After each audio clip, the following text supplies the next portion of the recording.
Hey folks, Adam McIntosh here, and today I want to get into reasons why to shoot in black and white. I get asked this question all the time of why I often shoot in black and white, so I figure, well, why not? Let's get into it a little bit. Of course, don't take my opinions as facts. The beauty of art is that you can do things whichever way you want, and if you feel like something is right, that's something I encourage overall, so go for it. With that said, let's get into our first reason. The first reason being simplifying. Now, we've all heard the phrase that less is more, and although this often goes against what I want to do in my own work, I tend to agree with it, and I tend to be happier with my work when I simplify. There's also so many living exceptions of this rule who seemingly do the exact opposite to that and still create amazing work, so keep that in mind. However, desaturating your image can help avoid a lot of confusion for your viewer and draw their eyes to a focal point. Take, for example, colors like reds and blues, which end up becoming shades of gray, leaving the lighter and darker points of your image to become points of contrast. Sometimes this will work in your advantage to create color, or rather black and white contrasts, and other times it just helps remove unwanted and distracting colors. Just remember to factor this in when shooting. If you plan on shooting in black and white, just remember that all of the beautiful colors that you might be seeing may all just turn into a mush of gray in post-processing. As a tip, keep your eye out for blacks and whites, light and dark versions of colors, and hard lights and shadows to help that impact carry over into your final image. In a similar fashion, black and white can really help your composition pop, exemplifying those shapes and shadows within your image. Now, moving on to our second reason is timelessness. Now, color editing tends to suffer a little bit more heavily on the tests of time. Black and white has had its fair share of editing trends too, but I do find them a little less obvious and a little bit more forgiving. You ever find yourself looking at a black and white photo and thinking to yourself, it just looks so timeless?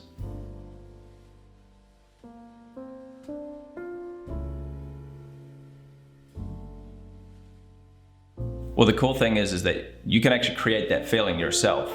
Just take a look at this image that I shot in Helsinki. It almost looks like it can be from like the 1920s or the 1930s, but it was actually shot in 2017. I think it really does have this air of timelessness to it, and there's a few reasons for that. One being that it was shot on film with a vintage camera and lens. Two, it being shot in black and white. And three, being that there's no obvious signs of it being in the 21st century.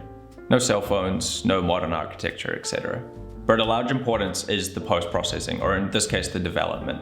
Our brain tells us that this photo could be shot at a time before the invention or the popularization of color film. Just think of color images from the 70s, 80s, and 90s. Like, you can almost see the colors in your head right now. Just check these portraits from the 80s, for example. Most of us are thinking of these as cringe or bad by today's standards, but back then that would have been the in thing. It was probably considered good work or even stylish or cool. So it makes you think, how will my work look in 20 or 30 years? What you're doing now is like the cool or the in thing you might look at eventually as a really horrible period in your work visually. And that's not to discourage you, actually quite the opposite, but more in the direction of not buying too heavily into trends and just doing what you feel is right. It might get you Instagram likes for now, but staying true to yourself and you doing you is what's going to give you a more honest, impressive, distinguished body of work over a lifetime. On the more literal interpretation of timelessness, by removing color, you can almost remove the era of when the photo was shot. Leaving out the information of when the photo was shot circles us back around to less is more, and it actually forces the viewer to ask that question themselves: when was this photo shot? Which will allow your viewer to engage more with your artwork. Just keep in mind, if you are looking to achieve this sense of timelessness, like my previous example with the kids sledding down the hill, you are going to need to avoid certain things. Things like cars, modern architecture, cell phones, fashion styles, etc. Now on to our third and final reasons here today, and it's going to be drama and surrealism. Black and white just lends itself so well to drama. That contrast and that punch, it can make an image so outstanding. Even through the words light and dark, your first thoughts probably aren't of exposure.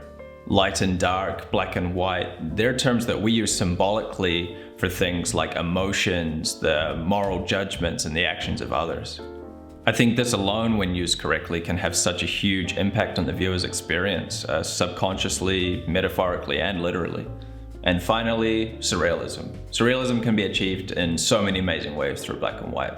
Whether it's the long exposures on things like moving water or cloudy skies to create timeless, dreamy images, or the high contrast of architectural shapes to create abstraction through juxtaposition, black and white just seems to do it better.